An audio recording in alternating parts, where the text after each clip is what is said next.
Chers élèves, chers professeurs, chers parents, ravi encore une fois de vous retrouver lors de cette 4e édition des Journées de Voix d'Excellence, avec un parterre aussi riche, aussi intéressé, aussi motivé surtout, qui représente l'avenir, notre avenir, l'avenir du Maroc en tout cas, dans votre conception de votre avenir aussi, dans la conception de votre carrière, dans également votre approche à vouloir dépasser, ou plutôt passer ce cap assez compliqué, assez complexe, de l'orientation du post-bac, ce carrefour si étrange, et effectivement qui a besoin d'être encadré, entouré. Je me souviens, lorsque nous discutions hier, beaucoup de ma génération se sont un petit peu plaintes du fait qu'il n'ait pas été orienté de la bonne manière. Lorsque nous avions 17 ou 18 ans cette année-là, en 2015, vous avez la chance d'avoir effectivement un certain nombre de sites, de rencontres, mais aussi d'événements comme celui-là, celui-ci de ce week-end, qui vous permettra en tout cas de répondre à une partie de vos interrogations. Merci d'être parmi nous. 4e édition et dernière table ronde aussi de cette journée, qui va bien sûr répondre à la thématique de l'économie, de la gestion et des métiers de la communication, mais aussi rappeler aussi l'intérêt de cette orientation augmentée par le numérique, dans le sens où, juste après ces conférences, auront lieu des rencontres sur le net, où vous pouvez d'abord visionner des vidéos de 15 à 20 minutes et ensuite poser des questions avec interaction. C'est une première au Maroc, c'est une première expérience qui connaît les résultats qui sont les siennes, mais en tout cas qui débute en tout cas de manière favorable. Alors, ce matin, j'allais dire ce soir, mais ce matin, j'accueille pour animer cette conférence et répondre à nos questions Madame Nada Biaz, directrice de l'ISCAE, Institut supérieur de commerce et administration des affaires. Bonjour et merci d'être parmi nous. Également, j'ai entendu s'il vous plaît. Merci. Également, Madame Mouna Kinideri, qui est directrice générale Art Bourse. Merci Madame d'être avec nous. Monsieur Ali Alami, associé fondateur et directeur général de Optima Finance Consulting. Avant de débuter la conférence et de vous décrire un peu le calva de notre travail, j'aimerais aussi dire un petit mot aux élèves que je connais effectivement très responsables et très sages, d'être à l'écoute et de présenter un profil le plus approprié pour avoir une optimisation des connaissances, de façon à laisser le temps et l'aisance à nos intervenants qui, n'oubliez pas, nous sommes dimanche, ils sont venus pour nous, pour vous, nous sommes tous là pour vous, donc soyez également là pour nous. Merci. Alors, la conférence va se dérouler en 3 grandes parties, ou 4 pour être précis. La première partie va cerner la définition générale de l'environnement économique, le nôtre, et bien à l'international aussi, avec ses contraintes de concurrence, la finance, les marchés, un monde assez étrange, mais extrêmement présent dans notre vie quotidienne. Une seconde partie va traiter de la formation, de l'accès à ces écoles, par quel biais, par quel concours, par quel chemin effectivement je vais passer, et qu'est-ce que je peux emprunter comme voie pour pouvoir y accéder. Troisième partie, nous présenterons, ou plutôt nos invités présenteront le profil, le meilleur profil, avec ses atouts, avec ses difficultés en tout cas, pour essayer de les dépasser. Quel sera le profil et comment je dois me préparer pour intégrer ce type d'école. Et enfin, en 4e temps, eh bien, le micro sera à vous et vos questions seront les bienvenues. Merci.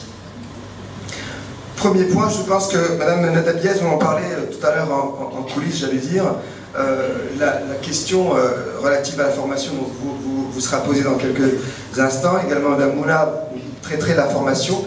Mais je me tourne d'abord vers Monsieur Ali Alami. L'environnement général économique au Maroc et à l'international est-il favorable? Qu'est-ce qu'il ouvre comme voie? Qu'est-ce qu'il a pu créer comme espace nouveau? Quelle réflexion on peut apporter?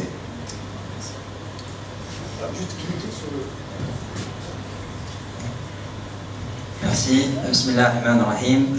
Tout d'abord, c'est vraiment avec une grande joie que je suis présent parmi vous aujourd'hui. Donc, je tiens à féliciter d'abord le groupe Equilia pour cette initiative.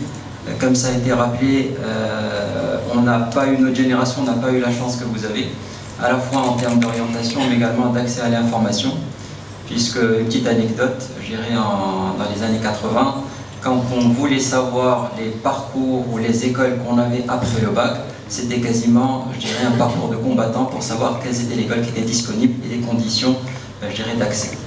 Donc, encore une fois, je tiens à féliciter enfin le comité d'organisation et le groupe Ébile. Alors, dans un premier temps, moi je vais essayer de ne pas être trop long, pour ne pas vous ennuyer, on ne va pas faire de cours, juste pour montrer l'intérêt, je dirais, des formations supérieures en économie et gestion que vous pouvez avoir ou auxquelles vous allez postuler. Ensuite, j'aurai 3 ou 4 messages, je dirais, après je dirais un peu les présentations, je dirais, de mes confrères. Et ça sera avec grand plaisir que j'essaierai de répondre à vos questions, je dirais, quelle que soit leur nature. Alors, pour revenir un peu au contexte économique, donc là aussi, je vous apprends absolument rien. Au niveau international, on sort quasiment d'une crise économique qui avait fait beaucoup de dégâts de par le monde, la crise de 2007, qui a été générée par un certain nombre, je dirais, de comportements d'institutions financières et qui s'est traduite à la fois en crise financière, bancaire, mais économique et sociale. Et la plupart des pays dans le monde ont connu des étapes qui étaient très difficiles, ont peiné pour sortir leur économie de cette crise-là. Alors, avec beaucoup de chance, le Maroc n'a pas été aussi impacté que les autres pays. Juste à titre d'exemple, l'Espagne, je dirais qui est notre voisin direct, avait un taux de chômage qui approchait les 30%, avec plus d'un jeune sur 2 qui était au chômage. Des pays comme la Grèce étaient en faillite, l'Islande était en faillite. Un certain nombre de pays ont connu de très grandes difficultés avec des conséquences qui sont, je dirais, vraiment très graves, économiquement et socialement. Le Maroc, heureusement, donc, a été un peu préservé pour un certain nombre de raisons de cette crise et les impacts n'ont pas été aussi durs que, je dirais, pour nos voisins. Alors, je focalise principalement sur le Maroc et sur l'économie marocaine, juste pour dire qu'au Maroc, on a une chance énorme. On a d'abord une situation, je dirais, géographique qui est très enviable, puisqu'on est un carrefour entre l'Afrique, entre l'Europe, on a, je dirais, les États-Unis, donc je dirais sur notre gauche, et on a quasiment tout un marché à la fois africain et moyen-oriental.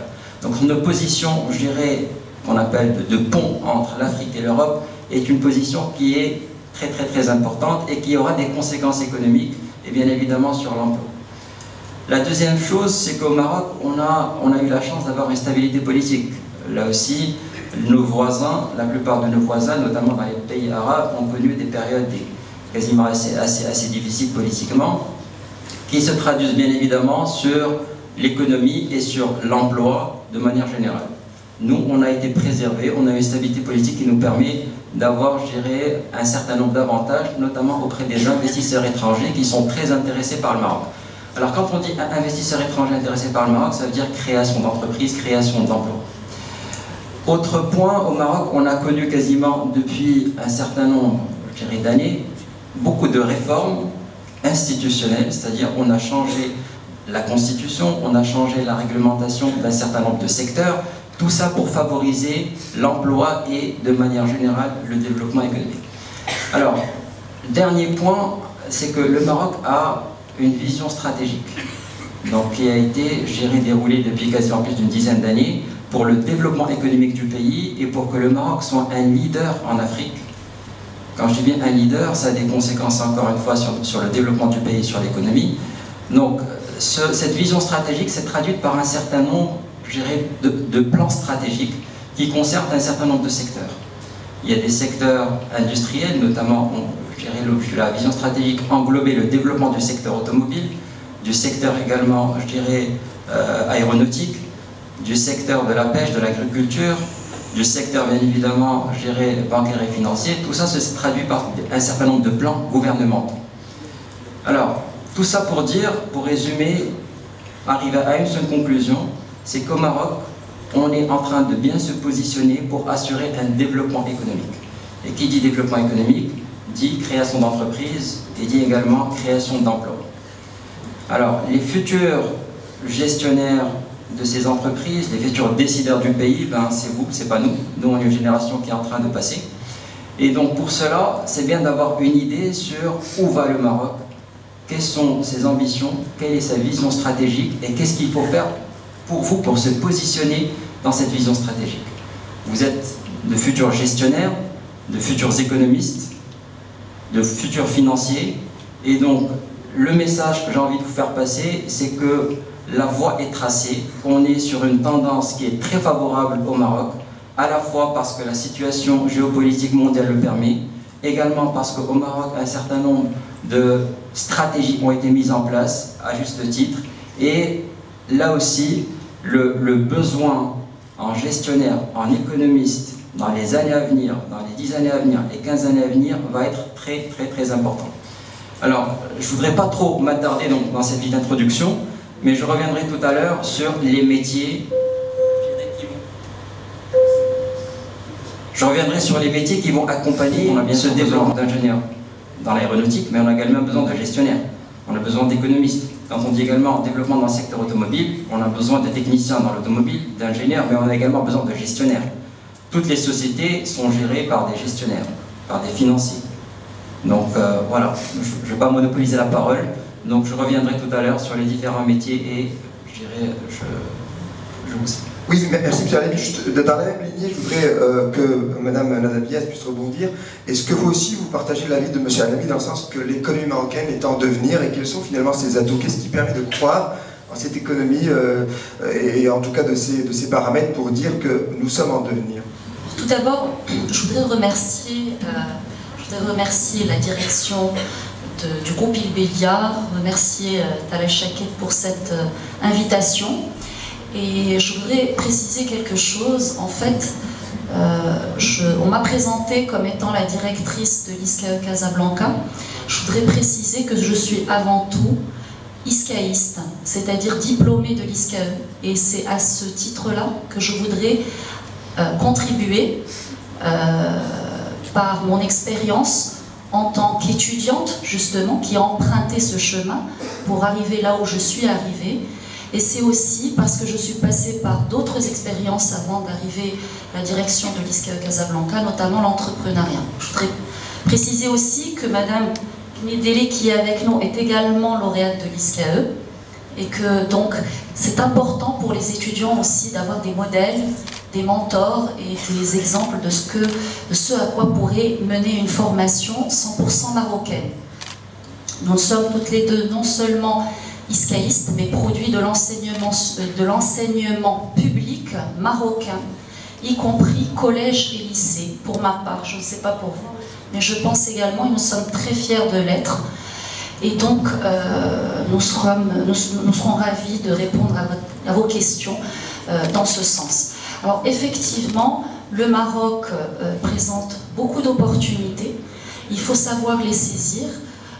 Nous sommes, de par notre position stratégique, la porte pour l'Afrique, ça il faut le savoir, et comme le continent africain présente donc des opportunités avec un taux de croissance extraordinaire, une population très jeune, vous serez les principaux acteurs de ce développement.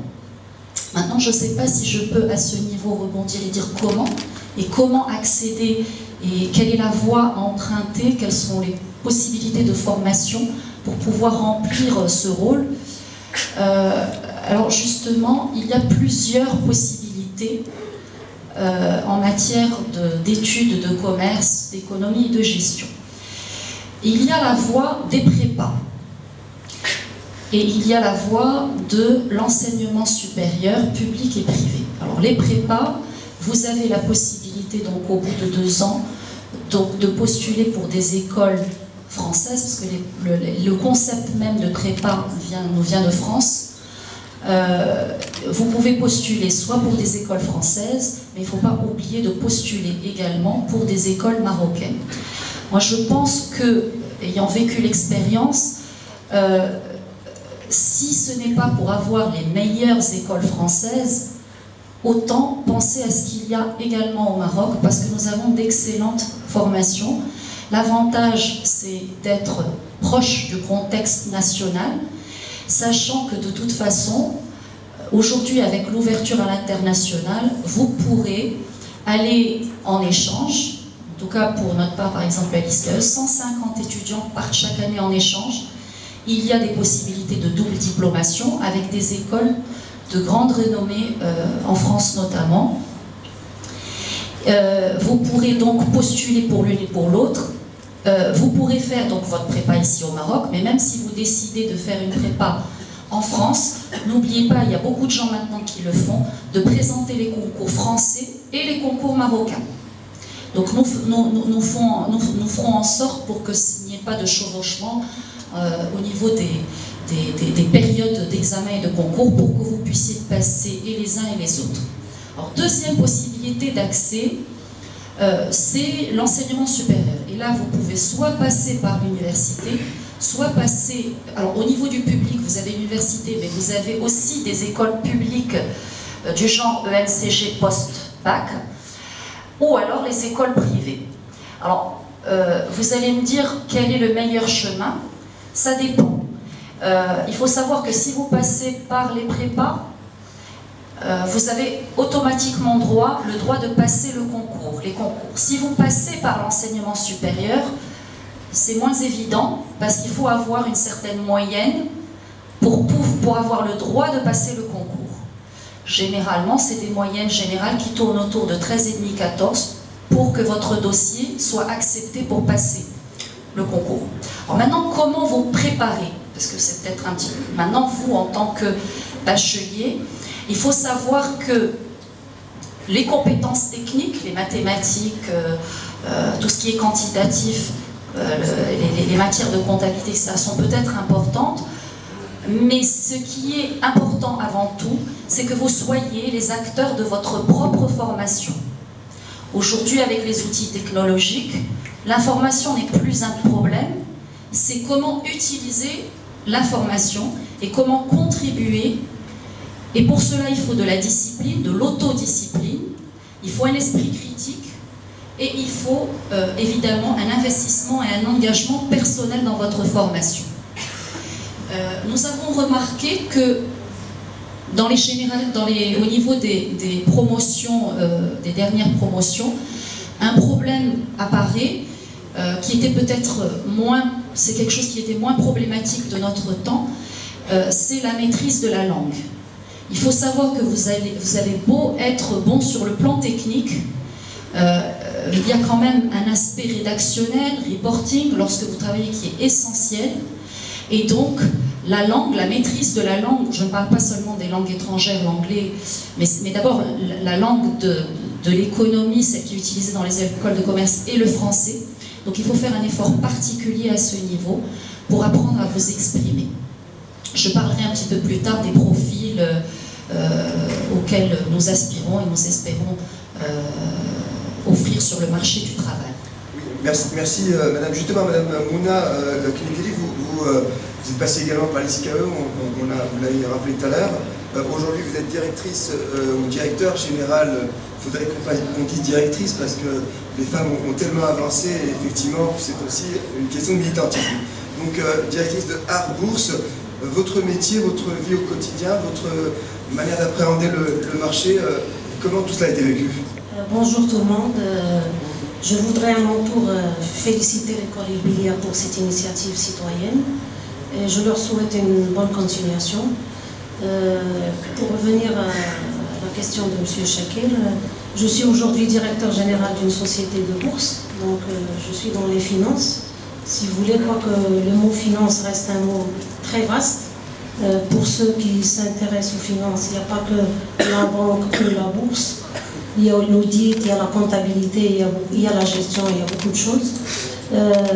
Moi, bon, j'ai toujours fait mes choix et je les ai toujours assumés jusqu'au bout. Je peux dire que c'est là le secret de ma réussite. Je passe ici un message. Faites le choix de l'option ou de l'école que vous voulez et allez-y jusqu'au bout. C'est pas parce que demain, à la première note, elle n'est pas bonne, vous laissez tout tomber et vous allez vous poser encore les questions. Non, si vous tombez, il faut rebondir, il faut assumer, il faut aller jusqu'au bout. La vie est ainsi faite. J'ai fait la banque, j'ai fait quand même 14 ans de banque avant d'atterrir dans une société de bourse. Donc la banque, c'est aussi une bonne école. On apprend beaucoup de choses au niveau de la banque. Il n'y a pas longtemps, j'ai suivi avec M. Alami, ici présent, une formation sur la finance islamique. Donc c'est tout simplement parce que c'est d'actualité et qu'il fallait que je sois à jour.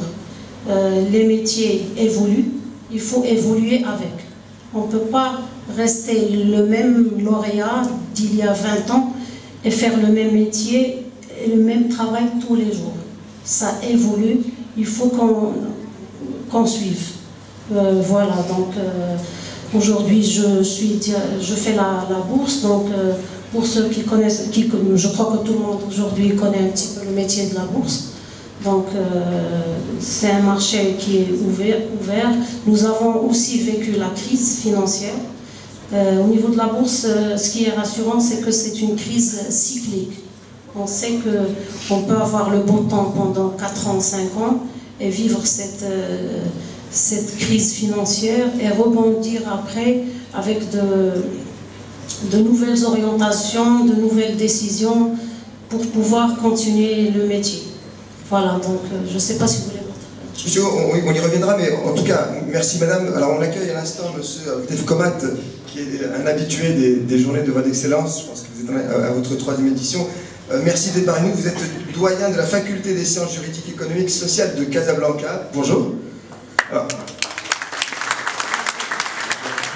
je ne vais pas vous laisser prendre votre inspiration.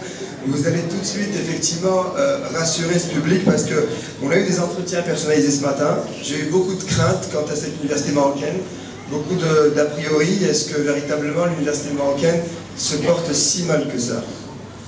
Non. Voilà, allez-y. Pas du tout. Je tiens tout d'abord à m'excuser pour le petit retard. L'université, en fait, bon, c'est vrai qu'il y a une perception, il y a une image qui est, entre guillemets, un peu négative, mais la réalité est tout autre. Il faut savoir que, tout d'abord, que l'université, c'est le cœur du système d'enseignement supérieur au Maroc. On représente aujourd'hui aux alentours de 85% des effectifs inscrits dans le système d'enseignement au Maroc. Ça veut dire que si l'université va mal, ça veut dire que tout le système d'enseignement au Maroc va mal. Ce n'est pas en fait tout à fait réel. L'université, c'est également un tout. Dans l'université, il y a ce qu'on appelle des établissements à accès ouvert. On évoque l'université, c'est la faculté de médecine, c'est la faculté de médecine dentaire, c'est les écoles d'ingénieurs, c'est le NCG. On ne peut pas dire que ces écoles vont mal, parce que c'est le cœur de la formation des cadres dans tous les domaines au Maroc, qu'ils soient du domaine de médecine, d'ingénierie, de commerce, etc. Alors il y a un autre groupe qui sont les établissements à accès ouvert. Ce sont les facultés des sciences, facultés des lettres, facultés des sciences juridiques, économiques et sociales. Donc c'est à ce niveau-là que peut-être il y a un problème qui est lié essentiellement à la massification de l'enseignement. Parce que le système d'enseignement au Maroc veut que ce qu'on appelle les établissements à accès régulé accueillent un nombre limité d'étudiants sur la base d'une sélection. Et comme vous le savez, aujourd'hui, la fac de médecine, il faut avoir 17 ou 18 en moyenne pour pouvoir y accéder. Par contre, les établissements à accès ouvert, ils sont ouverts à tout étudiant porteur d'un bac, il a le droit de s'inscrire sans aucune exigence, ni en termes de niveau, ni en termes de fictifs limités. Il peut accéder sans problème à une faculté de sciences ou de droit ou de lettres. Qu'en est-il aujourd'hui au niveau de ces établissements? Je ne parle pas des accès régulés parce qu'on n'a pas besoin de les présenter. Vous savez qu'ils sont très pressentis, très demandés. Lorsque j'évoque médecine, médecine dentaire, les écoles d'ingénieurs, les ENCG, etc. Donc on n'a pas besoin de les défendre. Par contre, au niveau des facultés à accès ouvert, de plus en plus, il y a une démarche. Il y a une démarche en fait, de qualité qui fait qu'aujourd'hui, ces établissements ne vont pas aussi mal qu'on le croit. Il y a quand même certaines niches de qualité. On est allé vers des licences professionnelles, on est allé vers des masters spécialisés qui regroupent à la fois des professeurs de métier, mais également des praticiens d'entreprise, de différentes organisations, et qui donnent des formations aujourd'hui très demandées sur le marché de l'emploi. Par exemple, à la faculté que je représente aujourd'hui, nous avons 23 masters et cette licence professionnelle. Lorsque j'évoque les masters, c'est des masters en gestion des ressources humaines, en finance, en comptabilité, en audit, en gouvernance, en relations internationales, etc. Et qui, bien évidemment, répondent d'une manière très directe donc, aux besoins du marché de l'emploi. Alors, je ne veux pas donc, trop m'attarder dessus, bon, mais c'est juste une réaction à chaud par rapport à l'état des lieux de l'université, bien évidemment, s'il y a lieu de compléter après, je suis à votre disposition. Bien sûr, merci Monsieur Kovac. Je reviens à vous, Monsieur Alami. Justement, le marché du travail, vous y êtes bien investi. Quelles sont ses contraintes, quelles sont ses mutations, quelle est la métamorphose, comment on le vit aujourd'hui et puis comment on doit s'y préparer surtout? Merci. Enfin, tout d'abord, je voudrais juste faire quelques petites précisions. Quand on dit enfin les métiers de la finance, juste pour certains, apporter quelques clarifications. Quand on parle d'un système financier, il y a plusieurs acteurs qui sont gérés dans ce système financier. On a bien évidemment les banques, on a les compagnies d'assurance, on a des institutions financières qui sont spécialisées, comme des établissements de leasing, des sociétés de financement. On a également la partie purement réglementaire, donc avec les autorités de contrôle. Et on a également d'autres acteurs qui interviennent dans ce système financier. Alors, quand on s'intéresse au métier de la finance, ou le métier qu'on peut exercer dans un système financier, au fait, comme l'a rappelé Madame Knidri, il y a énormément de métiers. C'est-à-dire, on a, au sein même d'une banque, on va trouver une cinquantaine, voire 60 métiers différents, qui vont du contrôle, ou du contrôle de gestion, en passant par les métiers du risque, en passant par gérer les métiers d'agents bancaires, en passant par les métiers commerciaux, les métiers également d'informatique dédiés à la banque. Donc ce système financier, donc, je dirais, englobe plusieurs métiers à l'intérieur. De même, quand on dit les métiers ou pour les futurs gestionnaires que vous serez, on ne se contente pas uniquement des métiers qui sont dans le système financier. N'importe quelle entreprise industrielle a besoin de gestionnaires, de financiers, a besoin de direction comptable, de personnes de ressources humaines. Donc là aussi, moi, j'ai un premier message à transmettre, c'est que tout d'abord, fixez-vous des objectifs. Qu'est-ce que vous voulez réaliser? Qu'est-ce que vous voulez devenir? Et quand je dis malheureusement, là aussi, je suis aussi présent dans le monde académique depuis quasiment une quinzaine, une vingtaine d'années. Je fais de temps en temps, je ne vais pas généraliser, un constat qui est malheureux. Quand on pose la question, même aux gens qui sont déjà dans le supérieur, quel métier ils souhaiteraient réaliser, on a une réponse qui est, je dirais, parfois choquante, c'est « je ne sais pas ». Alors, j'ai envie de dire, vous n'avez pas le droit de ne pas savoir. C'est-à-dire, prenez le temps de la réflexion pour savoir ce que vous voulez réellement devenir, quels sont les objectifs que vous fixez. Ces objectifs-là, il faut y croire. Dans d'autres pays, il y a quasiment des matières qui sont enseignées, et je dis bien depuis le primaire, on enseigne aux futurs enfants de 7-8 ans, on les incite à réfléchir à ce qu'ils veulent devenir. Donc moi, le message d'abord que j'ai envie de vous transmettre, c'est qu'est-ce que vous souhaitez réaliser, quel est le métier que vous souhaitez exercer. Ensuite, il faut voir comment y arriver, comment y accéder, quelles sont les formations qui le permettent et quels sont les moyens d'aller vers gérer ce marché du travail. Donc ça, c'est un petit peu, je dirais, le premier point sur lequel je voulais revenir. Ensuite, pour revenir à la question qui a été posée, c'est-à-dire le marché du travail, je reviens un peu à ce que je disais en introduction. On a heureusement, et surtout quand on se compare à d'autres pays, un marché qui a, je dirais, un marché économique qui a de beaux jours devant lui, puisque on a eu un certain nombre de réformes structurelles. Donc maintenant, là aussi, je prends ma casquette quasiment de professionnel, c'est que malheureusement, dans certains cas, les formations ne sont pas toujours adaptées aux besoins de l'entreprise. Donc, quelle est la conséquence? C'est que tout simplement, les personnes qui parfois sont très compétentes, qui ont suivi de belles formations, n'arrivent pas à trouver facilement, je dirais, un emploi. Alors c'est pour ça que je reviens à mon premier message. Commencez d'abord par l'inverse. Qu'est-ce que vous souhaitez réaliser et comment y arriver? Et il faut que je dirais ce que vous souhaitez faire soit en corrélation directe avec le marché du travail, avec les potentialités. J'ai parlé tout à l'heure d'un certain nombre de secteurs stratégiques qui ont été identifiés au Maroc. Et là aussi, ça ouvre énormément de voies, je dirais, de spécialisation et de métiers, je dirais, d'avenir. Je parlais tout à l'heure des secteurs comme l'industrie, la logistique. Donc ce sont des secteurs qui sont très importants et là aussi, je dirais, le besoin ou les besoins en termes de recrutement sont énormes et vont être très importants, je dirais, dans l'avenir. Et pour conclure, quand on dit que le marché du travail est difficile, tout dépend pour qui. Les personnes qui ont bien suivi ou bien choisi leur formation, qui savent également se vendre. Donc ça a été rappelé tout à l'heure, on peut être très bon techniquement, mais il faut savoir également se vendre. Donc là, gérer la partie, maîtrise un petit peu de tout ce qui est rédaction, maîtrise, également de la partie rédaction, la préparation des entretiens, l'adéquation avec le monde professionnel, c'est des choses qui s'apprennent, sur lesquelles vous devez faire un effort. Quand vous avez de la chance, c'est l'école dans laquelle vous êtes ou la faculté dans laquelle vous êtes vous prépare à ça. Quand vous ne l'avez pas, il ne faut pas s'arrêter là, il faut aller prendre les devants et essayer de préparer, son insertion dans le monde professionnel. Merci. Je passe à vous, Madame Lada Bias. Vous dirigez une grande école de commerce marocaine. Justement, quelles sont les approches nouvelles d'innovation en termes de pédagogie pour justement essayer de rattraper ce monde du travail qui est en mutation et qui évolue tout le temps? Comment être dans la veille informationnelle, dans une veille de technologie pour justement être en adéquation avec le monde du travail et l'information? Merci. D'accord, donc avant de répondre à cette question, je voudrais rebondir sur ce que vient de dire M. Alami, en disant vous devez savoir où vous voulez aller. Pour savoir où vous voulez aller, il faut d'abord savoir d'où vous venez, où vous êtes, qui vous êtes. Donc en fait, et ça c'est une démarche quand vous ferez votre école de commerce, Inch'Allah, je pense que la première des choses, c'est qu'on fait une analyse SWOT, c'est-à-dire un diagnostic d'abord.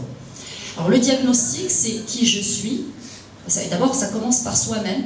Quelles sont mes forces et mes faiblesses? Et ensuite, comme a dit M. Alami, quelles sont les opportunités et les contraintes du marché?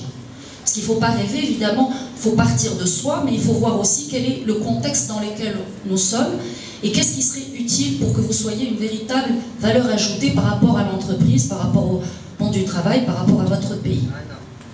Donc il faut partir forcément d'un diagnostic pour pouvoir avoir une stratégie.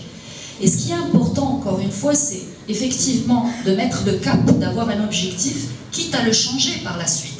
Parce que vous pouvez, en cours de route, vous apercevoir que vous êtes fait plus pour un aspect managérial qu'un autre, mais garder la flexibilité nécessaire. Personnellement, quand j'étais étudiante à l'ISCAE, j'ai opté pour l'option finance, puis je me suis retrouvée par la suite dans le marketing. Donc vous pouvez découvrir des choses sur vous-même. Et justement, donc là je vais répondre à votre question, quelle est l'approche innovante qui va vous permettre d'être accompagné? Parce qu'en fait, à l'ISCAE, nous parlons d'accompagnement essentiellement, puisque comme j'ai dit tout à l'heure, vous devez être les acteurs de votre propre transformation positive. Et je parle bien de transformation, parce que quand vous rentrez dans une grande école comme l'ISCAE, vous arrivez avec ce que vous êtes, votre personnalité, mais vous avez un moteur, une curiosité qui va vous pousser à avoir cette énergie pour contribuer à votre formation. Et cette approche, l'approche que nous préconisons à l'ISCAE, c'est d'avoir comme objectif, bien sûr, de former des personnes compétentes dans des domaines variés de gestion, notamment la finance, l'audit, le marketing, le commerce international, donc chacun en fonction de l'option qu'il choisit. Mais aussi et surtout d'avoir des managers polyvalents qui ont des connaissances du contexte économique général, du monde de l'entreprise, de ce qui se passe au niveau de l'international, donc une culture générale managériale. Mais plus que ça, il s'agit également pour nous, dans cette approche innovante, de vous accompagner, d'accompagner l'apprenant dans sa transformation, même au niveau de la personnalité, pour qu'il puisse forger une personnalité, une conscience citoyenne, une conscience politique, une conscience sociétale, afin d'être non seulement un bon manager ou un bon cadre, mais aussi un bon citoyen marocain, un bon citoyen du monde. Alors comment nous faisons ça? C'est qu'à côté donc nous avons dit, donc mon collègue doyen de la faculté, nous avons la chance quand même d'avoir un nombre réduit, donc nous n'avons pas les problèmes de la faculté de rétention, etc. Parce que les étudiants qui rentrent sont sélectionnés sont généralement dans une phase ascendante, ils sont en demande, et ils sont très proactifs dans leur apprentissage, ils sont même très exigeants. Donc nous sommes très challengés au quotidien parce que nous avons face à nous des étudiants exigeant intellectuellement, qu'il faut nourrir. Et donc, en plus de l'apprentissage technique, il y a toute la dynamique des activités para-universitaires, l'associatif, le sportif, le culturel, donc qui permet d'avoir un ensemble de possibilités. Donc nous mettons à leur disposition des outils et des opportunités pour qu'ils puissent se développer et sur le plan technique professionnel et sur le plan humain, sur le plan de la personnalité, etc. Alors, l'autre élément important que nous cherchons à développer, c'est l'esprit de solidarité, l'esprit d'appartenance, donc qui est très présent et très fort, en tout cas dans notre institution. Et ça, c'est essentiellement grâce aux lauréats qui sont très présents pour pouvoir être des mentors pour les étudiants. Alors après, vous avez également parlé de tout ce qui est technologique, etc. Donc évidemment, l'approche innovante aujourd'hui, si on veut mettre l'étudiant au centre de sa formation, il ne s'agit plus de faire des conférences, il s'agit de développer des cours interactifs à travers l'utilisation des études de cas, à travers les jeux de rôle. Et ça, c'est tout à fait possible dans un établissement où l'accès est limité parce qu'on travaille avec des groupes restreints. Et on va de plus en plus aujourd'hui, on ne va pas dire vers du e-learning, mais du blended learning, c'est-à-dire que les cours sont mis sur les plateformes numériques à l'avance pour que l'étudiant puisse venir et plutôt débattre et discuter plutôt que découvrir ou d'arriver dans un cours où le professeur fait défiler des slides. Donc cette interactivité est essentielle. L'autre élément important, c'est l'internationalisation. Dans un sens, on a ce qu'on appelle les incoming et les outgoing. Les outgoing, ce sont nos étudiants qui partent à l'étranger en double diplomation ou en échange. Et les incoming, c'est-à-dire que pour les étudiants qui ne peuvent pas partir, on ramène le monde vers eux. Et on ramène des étudiants étrangers pour interagir. Et justement, l'interculturel est essentiel parce que vous aurez à travailler dans des multinationales, travailler avec des personnalités de cultures différentes. Et c'est très important que vous soyez préparés dans ce sens. Merci. Alors, avant de donner la parole à M. Comat concernant ce qu'offre l'université ou la faculté, puis aussi les profils qu'elle peut demander, je m'adresse à Mme Guigeli, justement. Dans votre domaine, quel profil vous appréciez, quel profil vous recorrigez, j'allais dire, quel type de formation vous proposez en continu pour garder justement cette fraîcheur en termes de formation et d'information? Au niveau de la société de bourse aujourd'hui, nous avons différents profils. Je tiens juste à revenir sur un petit point, les stagiaires. Je reçois aujourd'hui beaucoup de stagiaires de différentes écoles et je fais la différence déjà par rapport à leur demande de stage. Je reviens à un point très important qu'a évoqué Mme Bias tout à l'heure, c'est la langue. Le premier contact de l'entreprise, de nous aujourd'hui, avec un stagiaire ou quelqu'un qui stipule pour un poste à l'emploi, c'est son CV, c'est sa demande d'emploi. Et croyez-moi, déjà le choix est vite fait, déjà par rapport à une lettre que le candidat nous envoie avec son CV. Donc la langue est aujourd'hui très très importante. Par rapport au profil que nous avons aujourd'hui, nous avons aujourd'hui des employés qui ont eu leur diplôme de la faculté, donc d'économie. Nous avons des iscaïstes avec nous, nous avons des jeunes de l'ENCG aussi. Nous avons des informaticiens qui sont venus d'écoles d'informatique, tout simplement. Donc c'est plusieurs profils confondus. Et bien sûr, ensemble, nous construisons une culture d'entreprise. Donc pour pouvoir mener à bien une entreprise, il faut bien sûr une culture. Les profils sont différents, mais nous avons tous le même objectif.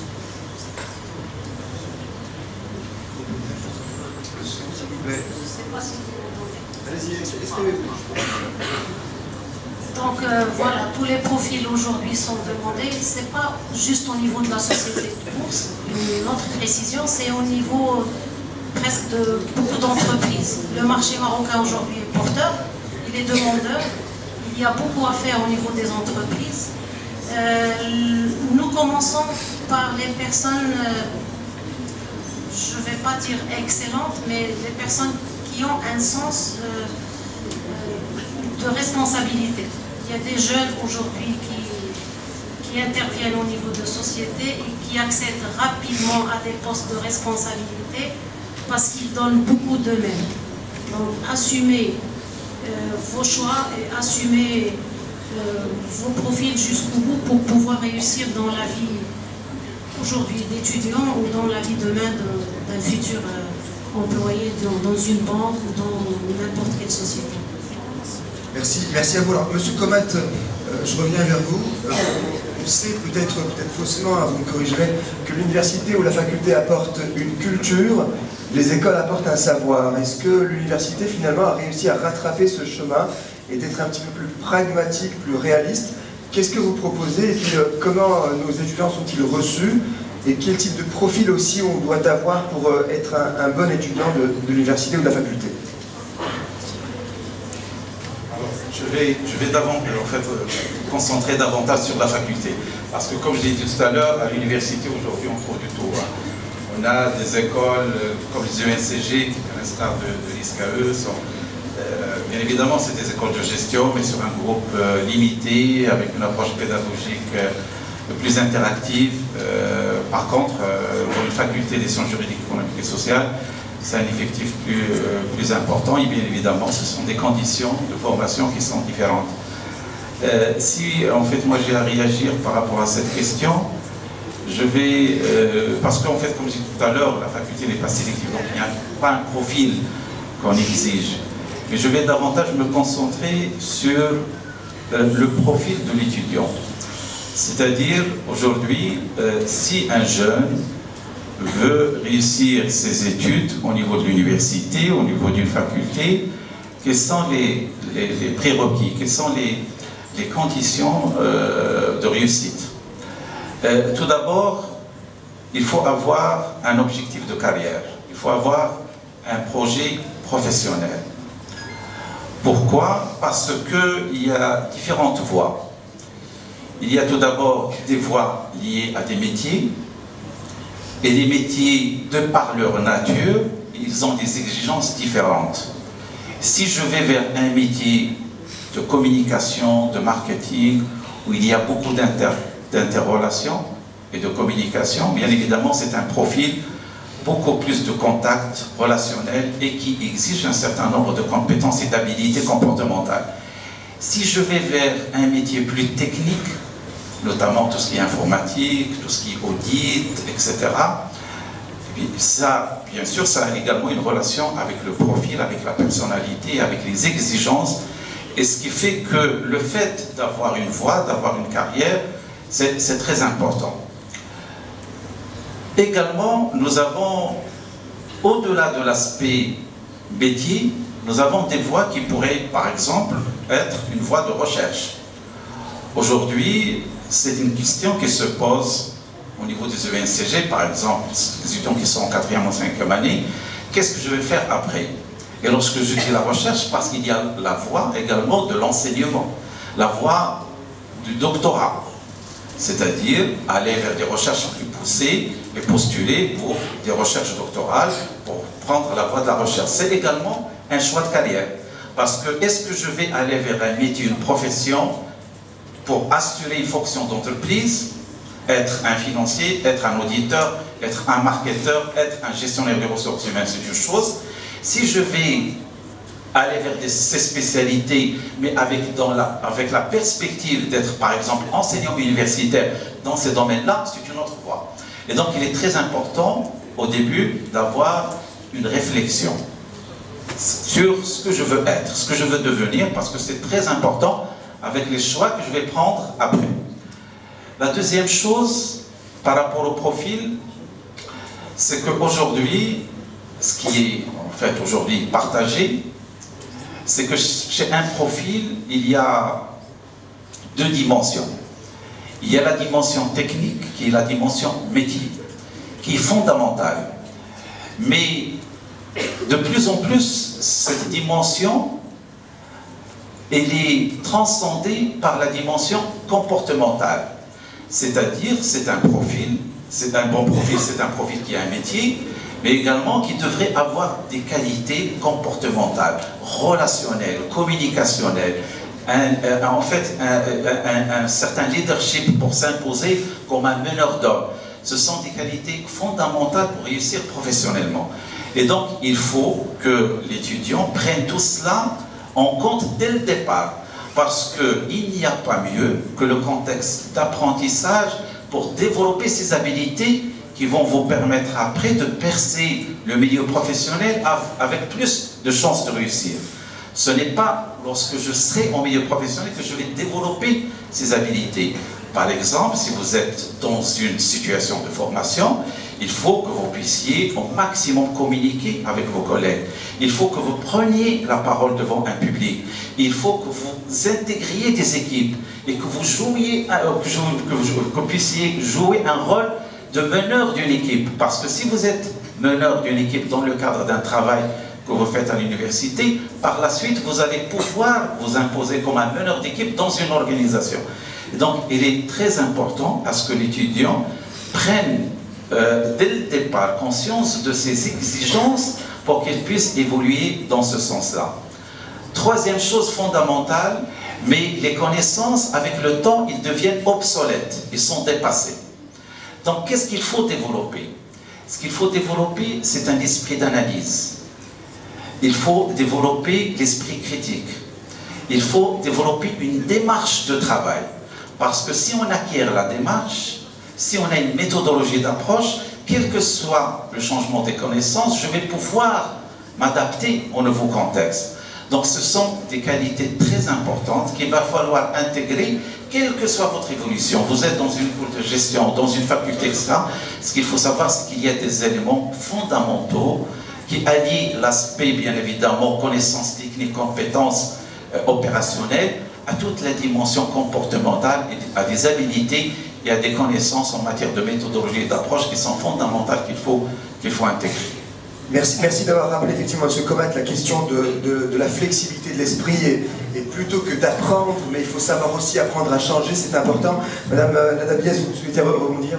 Oui, si vous permettez, je voudrais rebondir parce que peut-être que, juste pour informer les étudiants, des différentes possibilités, notamment quand vous faites une école de commerce comme l'ISCAE, en fait, il n'y a pas que la voie directe de l'entreprise et du salariat.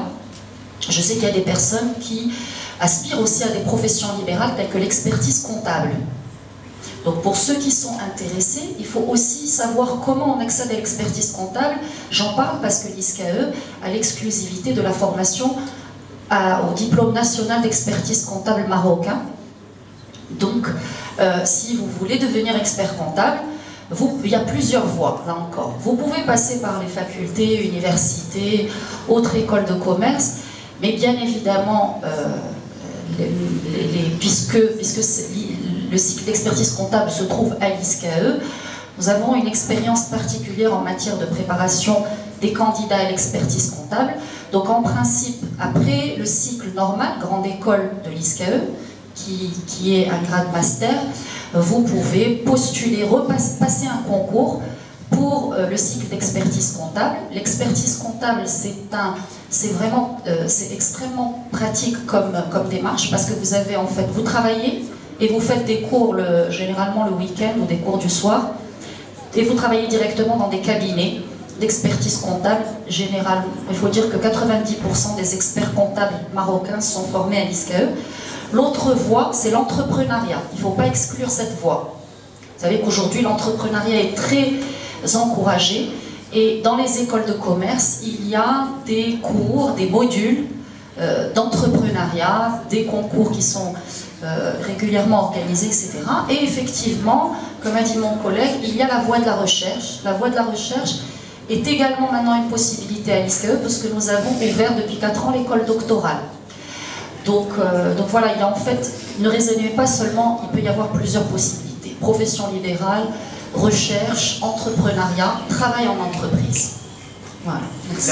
Merci. Alors justement, toujours dans cette dernière partie qui concerne les profils. On va maintenant, effectivement, je m'adresse à M. Alami, concernant les profils, avant d'attaquer les questions et les réponses qu'on pourrait effectivement apporter pour compléter votre information.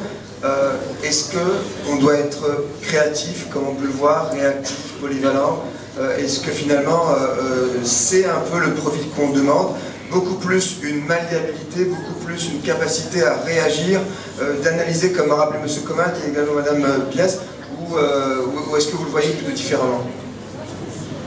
Merci. Je pense que pour les profils, beaucoup de choses ont été dites, je ne vais pas enfin être redondant et me répéter, donc sur la créativité, la réactivité, la polyvalence. Moi j'ai deux messages supplémentaires à faire passer. Le premier, c'est que si vous décidez de réussir dans la vie, visez l'excellence. Quand on dit excellence, ça veut dire que vous prenez le choix de ne pas prendre la voie facile. Je me permets enfin juste de partager avec vous un conseil que m'avait donné un prof il y a plus de 25 ans. J'ai mis un peu de temps à comprendre, mais que j'ai compris. Quand vous avez à choisir entre deux voies, une voie facile, une voie difficile, prenez toujours la difficile. Donc, si vous cherchez l'excellence, cherchez toujours la voie difficile pour y réussir. Alors, quand on dit la voie difficile, ça veut dire qu'il faut également accepter l'échec. Si vous prenez tous les grands patrons des plus grandes entreprises, je dirais, dans le monde, que ce soit Microsoft, Bill Gates, que ce soit Apple, que ce soit... Ils ont tous commencé par des échecs. Aucun grand patron n'a réussi directement du premier. Il faut accepter l'échec et tirer les conséquences et savoir rebondir. Donc si vous cherchez l'excellence, prenez toujours la voie difficile, acceptez l'échec et rebondissez. C'est ce qu'ont fait quasiment tous les grands patrons du monde. Alors le deuxième message, c'est que là aussi, en plus de gérer un descriptif du profil, si là encore une fois, bon c'est... si vous voulez encore une fois réussir dans la vie, il faut que vous ayez des valeurs et des principes auxquels vous ne renoncerez jamais. Ces principes et valeurs sont des principes bien sûr éthiques, de responsabilité et également, je dirais, de respect de l'autre. Sans ça, je dirais, vous aurez du mal à réussir. Voilà. Merci. Merci à vous. Alors on a été très bon dans le temps. Hein. Exactement. S'il vous plaît. S'il vous plaît, merci. Ça sera à vous de parler, vous allez voir. Vous donnerez un micro et vous aurez l'occasion de vous exprimer. En tout cas, nous on a été dans les temps. Il est exactement 14h, ça fait 1 heure que nous sommes ensemble. Nous avons effectivement évoqué la faculté, les écoles, les grandes écoles, les classes préparatoires, les métiers de la finance, l'économie dans sa globalité. Maintenant, le micro est à vous pour poser les questions effectivement qui concernent votre orientation. Les jeunes étudiants qui se présentent à vous sont des étudiants des classes préparatoires des Emilia-Sup, donc ils auront le plaisir de vous servir. On vous écoute, on prendra question par question. Si toutefois elles se ressemblent, je les rassemblerai. Allez-y. Vous êtes de... Ok, on entend le monsieur et ensuite on resterait à son question ici. Je sais pas... salut, je m'appelle Souhail Harkani de lycée Moulay Idriss. Même si la langue française est considérée comme la deuxième langue au Maroc, mais on ne peut pas négliger que c'est une langue nécessaire en enseignement supérieur au Maroc. Je ne sais pas si c'est pour moi seulement ou pour tout le monde. Vous ne voyez pas que la langue anglaise est plus importante que la langue française. Par exemple, l'anglais est une langue internationale. Mais la langue française, je ne sais pas, on parle ici au Maroc, à Algérie, Tunisie et quelques pays européens. Vous ne voyez pas que c'est le temps de choisir la langue anglaise comme une deuxième langue au Maroc, et que l'enseignement marocain, soit public ou privé, doit se concentrer plus sur l'anglais qu'au français. Merci. Merci, on répondra à votre question. On prendra la seconde également. Allez-y, monsieur. Allez-y.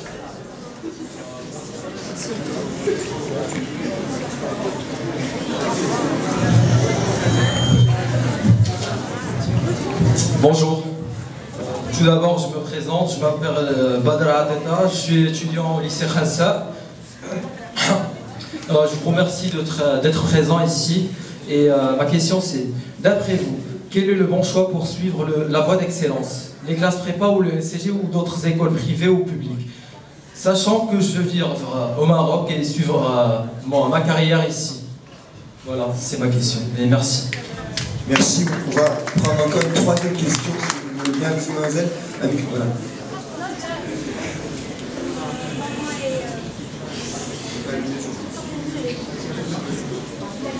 Mon nom est Salvador, je suis du lycée Californie et je voudrais savoir, la plupart des économistes qui ont des diplômes supérieurs ne sont pas adéquats au poste des entreprises et j'ai peur de ne pas être adéquat. Donc je voudrais votre conseil. Qu'est-ce qu'on pourrait faire après nos formations supérieures pour être bien formé et être adéquat à un poste dans une entreprise? Très bien, merci. Alors, donc il y a trois questions. D'abord les langues, ensuite les voies d'excellence et enfin la formation continue. Qui veut bien peut-être... Allez-y, madame. Yes. Alors d'abord, je voudrais répondre à la question concernant l'importance de l'anglais. Effectivement, l'anglais est très important, indispensable. C'est pour ça qu'au niveau des concours d'accès aux grandes écoles, on renforce de plus en plus la note de l'anglais, on lui donne un poids considérable. Maintenant, il se trouve qu'au Maroc, nous sommes quand même un pays francophone et qu'il faut qu'on ait une langue de base sur laquelle repose la majorité de nos enseignements. Pour citer l'exemple de l'ISCAE, le plus gros se fait en français, mais maintenant nous aspirons à ce que 20% des enseignements soient en anglais. Et depuis cette année, on a inauguré un programme qui s'appelle le English Path. English Path, ça veut dire un chemin en anglais, qui fait que finalement, une grosse partie des matières sont faites de manière bilingue. Une partie des chapitres est traitée en français, une partie des chapitres est traitée en anglais. Et à côté de cela, il y a les échanges. Au début, les échanges étaient essentiellement faits avec des pays francophones, essentiellement la France, la Belgique, le Canada. Maintenant, nos étudiants partent en Chine. 50 étudiants sont partis en Chine, j'ai des partenariats. Et nous recevons des Chinoises. Donc pour la première fois cette année, nous avons des Chinoises qui sont venues étudier avec nous. Où on peut les mettre. Donc forcément, on a développé plusieurs enseignements en langue anglaise. Donc vous avez tout à fait raison. Mais de là à ce que l'anglais remplace du jour au lendemain les cours en français, nous n'en sommes pas encore là. Alors par rapport à la voie de l'excellence, est-ce qu'il faut prendre prépa, ENCG ou autre? Moi je ne me permettrai pas de dénigrer le travail considérable que font tous les collègues au niveau de tous les établissements qui peuvent donner un enseignement de la même nature, donc des enseignements de gestion et de management. Partout, il y a du bon et du mauvais.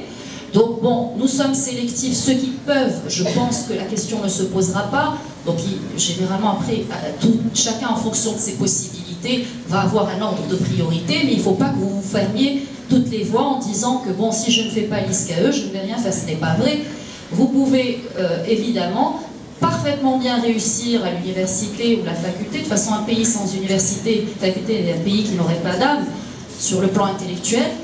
Donc c'est à vous de voir en fonction de vos possibilités quel risque vous voulez prendre. Donc est-ce que vous prenez le risque de la prépa, sachant qu'au bout de 2 ans, après ça dépend, si vous voulez rester au Maroc, quelles sont les possibilités. Si votre premier choix est l'ISCAE, vous avez quand même la possibilité de rentrer aux ENCG. Vous avez les possibilités d'aller en France. Si vous décidez de ne pas passer par la prépa, vous pouvez aller à la fac ou à l'ENCG ou à une école privée. Après, le risque que vous prenez, c'est est-ce que je pourrais avoir la moyenne suffisante pour passer le concours ou pas. Mais il ne faut pas être catégorique, toutes les voies peuvent mener à l'excellence. Par rapport à l'inadéquation, vous avez soulevé, l'inadéquation n'est pas une fatalité. Pourquoi vous partez du principe que forcément les gens qui sont formés ne sont pas formés de manière adéquate? Je pense que c'est une question très personnelle. Ça dépend de ce que vous avez fait pendant vos études.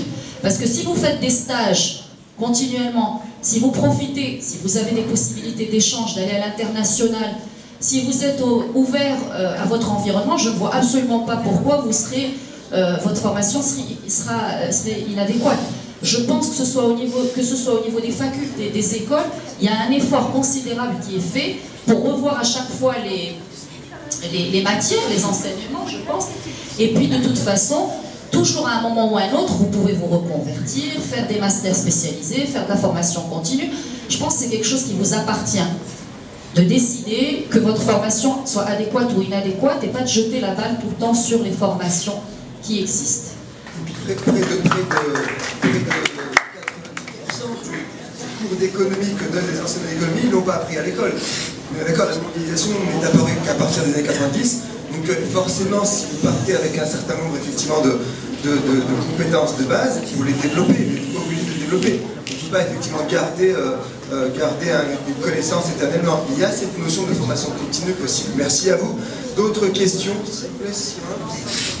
Alors, là-bas au fond, allez-y monsieur, vous écoutez. Bonjour, je m'appelle Hamza Belhadi du lycée Nour 1. Ma question est ceci, est-ce que le secteur de la bourse est un secteur qui recrute? Parce que je suis intéressé par les métiers du trading et ça des marchés, en fait. Là, c'est madame Delimona qui va vous répondre. Je vous rassure tout de suite, c'est un métier qui recrute et qui est porteur. Nous ne cessons pas de se développer et la demande y est. Maintenant, juste une remarque pour tout le monde, ne vous focalisez surtout pas, s'il vous plaît, tout de suite sur le métier. Allez-y vers ce que vous aimez déjà. Et le métier viendra après. Le métier, finalement, c'est le bon sens, la culture générale. C'est pas que parce que demain, il y a une place au niveau d'une société de bourse que moi, je vais tout faire aujourd'hui. Ayez une culture assez générale et le métier viendra après certainement, mais pour répondre directement, oui, c'est un métier. Il y a même, je disais à Madame Diaz tout à l'heure, on parlait de ce métier, de ce marché qui est en pleine expansion et l'ISCAE pensera à une option finance de marché officiellement qui va faciliter demain l'accès aux futurs lauréats pour un peu NCG pour ce métier. Et il s'adapte très facilement. Voilà. Merci à vous.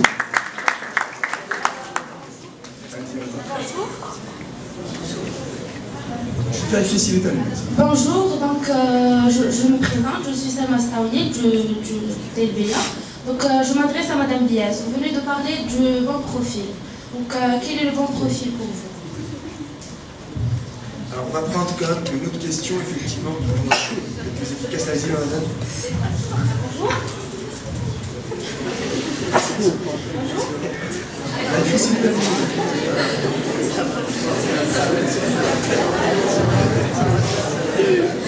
Allô?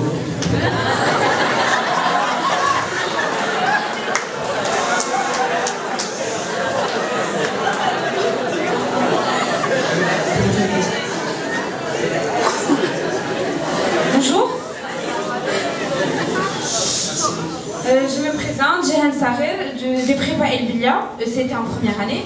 Donc ma question porte sur les seuils au Maroc. Nous savons très bien que par exemple dans le domaine de la médecine ou au NCG, les seuils sont relativement élevés. Et c'est une source de stress et de pression sur les futurs bacheliers qui travaillent plus pour atteindre le seuil que pour avoir leur bac. Et donc profitent moins, ils travaillent sous pression et donc on profite moins de l'enseignement qu'on reçoit en terminale et on n'exploite pas assez les ressources en matière de... Enfin, on exploite moins les informations qu'on reçoit. Donc est-ce que c'est un choix national de limiter l'accès comme ça? Est-ce que c'est un choix national pour un souci de sélectivité? Est-ce que c'est un problème d'infrastructure? Ou alors est-ce que c'est une mauvaise allocation des ressources monétaires nationales? Voilà, merci.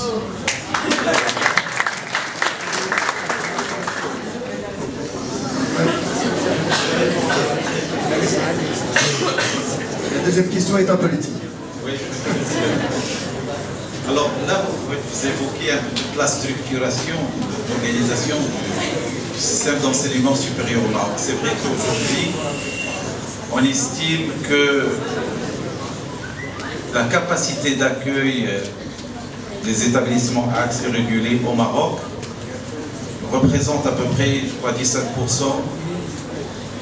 de la capacité totale. Donc lorsque j'évoque un peu l'accès régulé, c'est justement les établissements qui exigent des seuils pour que l'étudiant puisse y accéder, notamment les facs de médecine, les ENCG, etc. C'est effectivement un problème d'allocation des ressources, un problème en fait aujourd'hui du coût, du type d'enseignement. Aujourd'hui, l'enseignement à accès ouvert coûte moins cher à l'État que l'enseignement à accès régulé. Une faculté, par exemple celle que je gère, c'est 20 000 étudiants. C'est 20 000 étudiants qui a un budget plus ou moins à une autre faculté à accès régulé qui a 1000 ou 1200 étudiants. Donc si vous faites le compte, vous allez trouver que l'État, bien évidemment, n'a pas les moyens à développer les établissements à accès régulé, même si l'économie a besoin qu'on forme davantage d'ingénieurs, davantage de gestionnaires, de médecins, etc. Mais le coût fait qu'on bascule vers des établissements à accès ouvert parce qu'ils coûtent moins cher. Et bien évidemment, cela se répercute sur les moyennes exigées qui ont tendance à augmenter. Parce que les moyennes exigées par les ENCG, les facs de médecine, etc., il y a quelques années, n'étaient pas aussi élevées que celles exigées aujourd'hui, parce qu'il y a plus de demandes, alors que la capacité d'accueil de ces établissements, il est resté la même. Bon, maintenant, vous avez tout à l'heure évoqué la voie d'excellence, etc. Il va falloir intégrer cela au niveau un peu de votre formation, de votre recherche de la perfection, et non pas en faire, bon, ça va de soi, bon, c'est vrai qu'il y a une pression, mais l'étudiant qui est brillant, qui est bien, donc il va pouvoir avoir une moyenne qui lui permet peut-être d'accéder à cet établissement sans une grande pression. Parce que c'est quand même réparti dans le temps, entre le bac régional, le terminal, etc. Mais c'est une réalité, comme vous l'avez dit, du paysage d'enseignement qui est aujourd'hui comme ça. Un étudiant, pour qu'il puisse accéder à des établissements sélectifs, il faut qu'il ait une moyenne supérieure. Merci, c'est tellement un complément, Mme Diaz.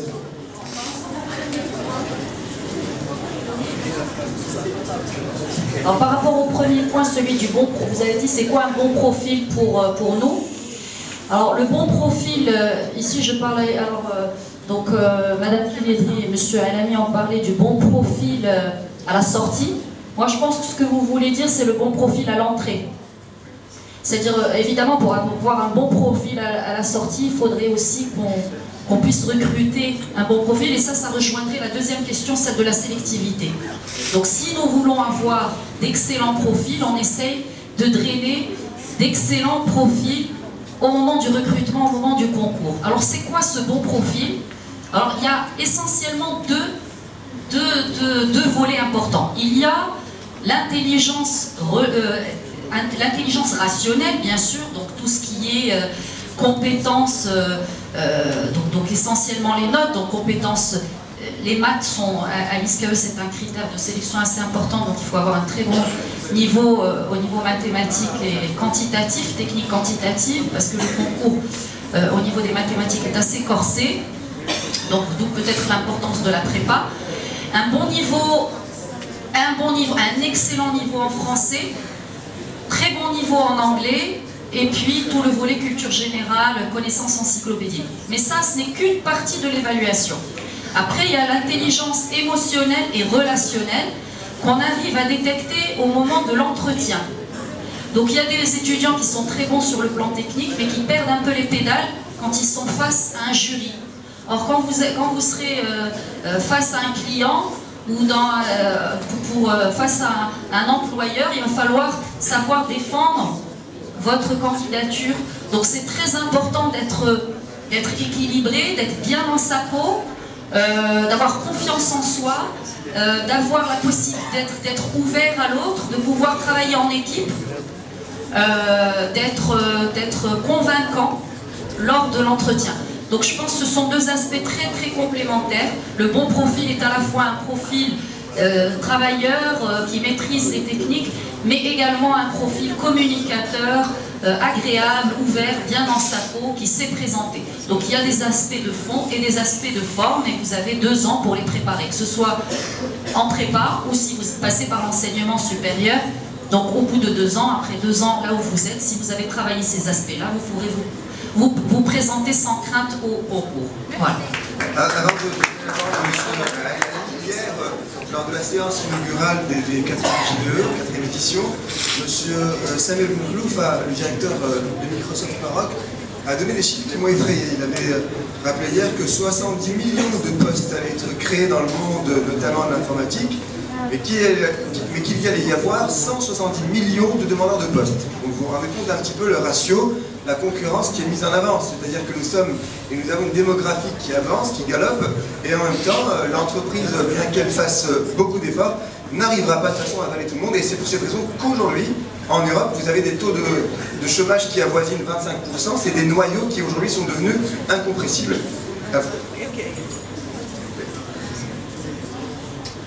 Je voulais juste rebondir sur cette question de sélectivité, donc, qui est très souvent évoquée.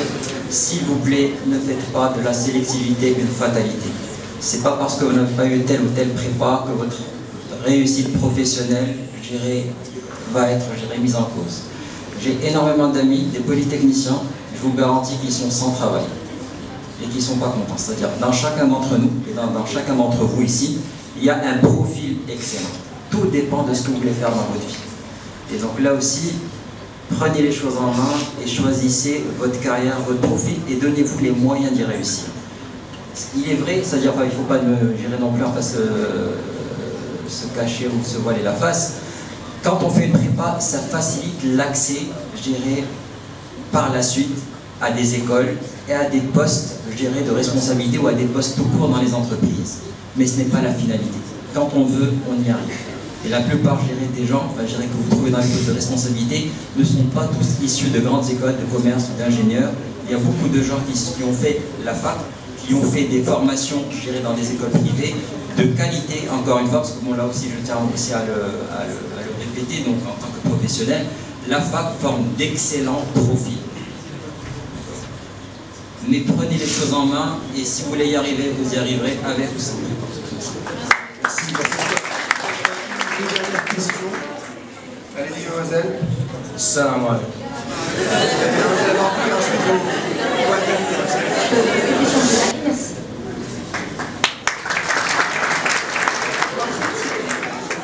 Bon, effectivement, il y a un système de classement, mais vu le nombre nous avons plus d'une quarantaine de partenariats, il y en a pour tout le monde. Donc, si je vous dis qu'il y a 150 étudiants qui partent par an, sachant que de toute façon ne sont concernés que généralement les étudiants de 2e semestre de la 2e année et puis 1er semestre de la 3e année, nous n'avons de toute façon que 270 par promotion. Donc vous avez beaucoup plus que la moitié qui peuvent partir. Après, il y a des étudiants qui ne veulent pas partir ou d'autres qui partent en double diplomation. Mais il y a suffisamment de partenariats avec différentes universités dans le monde pour que chacun ait l'occasion de partir en échange. Et nous acceptons même que les étudiants qui partent en échange restent et valident leur stage là-bas. Et la plupart, vous n'allez pas me croire, mais sur les 50 étudiants qui sont partis en Chine au mois de septembre, une bonne partie est restée le 2e semestre pour passer le stage en Chine. Et quand vous partez en échange, ça donne aussi des idées pour après l'ISCAE. Donc il y en a qui continuent, qui postulent pour d'autres masters, etc. Donc c'est une ouverture qui est ouverte à quasiment tout le monde. Il n'y a absolument pas de raison pour vous inquiéter sur ça. Bien, merci. Allez, monsieur, votre question.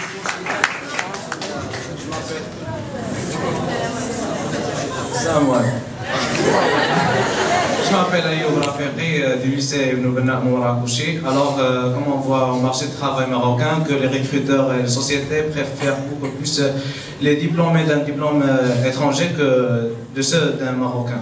Est-ce que ça veut dire que le diplôme marocain est dévalorisé par rapport au diplôme étranger? Et comment peut-on dépasser cette dévalorisation? Merci. Merci à vous. Merci.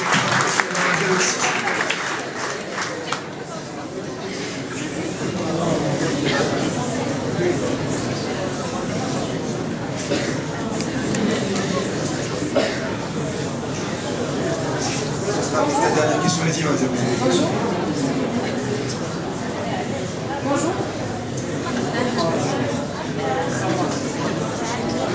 Bonjour. Bienvenue à tous. C'est Farah Abdouahed du groupe El Bilia. S'il vous plaît, Madame Biel, je voudrais vous demander.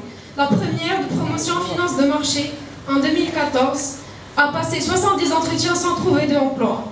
Est-ce que la faute est une faute de compétences ou est-ce que les sociétés regardent d'autres sélectivités pour sélectionner ceux qui veulent recruter? Merci. Vous avez ramené le chiffre parce que je ne sais pas d'où vous avez ramené ce chiffre parce que de toute façon en 2014 il n'y a pas eu de promotion de finance de marché. Finance de marché, l'année dernière il n'y a pas eu finance de marché. C'était finance. La finance de marché. La finance de marché a été ouverte pendant un certain temps et pour preuve, donc nous avons les professionnels qui travaillent avec nous. Donc l'année dernière, il y a eu finance tout court, finance d'entreprise et audit, contrôle. Cette année justement, nous sommes, parce que comme il y a eu la crise, à un moment donné, il n'y a pas eu effectivement de recrutement, parce que le marché était assez fermé, on avait ralenti cette filière et à un moment elle était en stand-by et comme a dit Madame Kennedy, nous comptons la relancer pour la rentrée prochaine parce qu'il y a une évolution du marché et parce que les professionnels qui travaillent dans ce domaine nous ont donné leur support d'abord pour nous accompagner, c'est-à-dire que dans des filières, nous n'ouvrons aucune filière, si une filière ne marche pas, on l'arrête automatiquement. Et on fait intervenir les professionnels pour nous aider à monter des programmes qui sont conformes aux besoins du marché. Donc si ça ne marche pas, on arrête et on redémarre plus tard. Et l'année prochaine, on compte la redémarrer parce qu'apparemment, il y a de la demande. Réponse à la question de monsieur tout à l'heure sur la valorisation des diplômes, ce choix effectivement du diplôme étranger, national. Est-ce qu'on peut dire un mot avant de conclure? Peut-être monsieur, madame. Moi, je pense pareil. En tout cas, c'est a priori sur le diplôme national. Oui, oui. C'est-à-dire que le diplôme, c'est vrai, vous avez raison. Il y a ce préjugé de la part des employeurs, mais les employeurs ne sont pas dupes après. C'est-à-dire que je ne sais pas, en tout cas, par exemple, dans le domaine de l'audit, gestion, expertise comptable, je pense que les diplômes marocains sont connus parce qu'ils connaissent bien la réalité marocaine. Après, ce que vous dites va se poser en particulier pour la question de la personnalité et de la capacité d'expression en langue française. C'est vrai, ça peut poser problème. Mais encore une fois, c'est à vous de valoriser votre diplôme. C'est-à-dire que vous êtes acteur. Et là, je rebondis sur l'histoire de la sélectivité dont vous avez parlé tout à l'heure. S'il y a des écoles qui sont sélectives, et c'est pour protéger le label des écoles sélectives marocaines pour qu'elles puissent tenir tête au diplôme français. Merci beaucoup. Merci à tous. Je vous rappelle que c'était la dernière conférence de cette 4e édition des JVE concernant économie, gestion, communication, ce qu'on a appelé les incontournables. Merci à tous les organisateurs et également et surtout aux étudiants des BIASUP qui sont venus ici ce matin. Attendez 2 secondes, soyez polis, on va quand même remercier nos invités s'il vous plaît. Donc moi je vous remercie et je vous dis aussi que vous êtes, s'il vous plaît, et 2 secondes, vous êtes l'avenir de notre pays, vous êtes précieux. Vous êtes effectivement des jeunes qui ont de la passion. Soyez conduits par cette passion. Je remercie M. Comat d'avoir été parmi nous, Mme Mouna Moudeli également, Mme Nana Biaz et M. Ali Alami. Merci beaucoup et à très bientôt.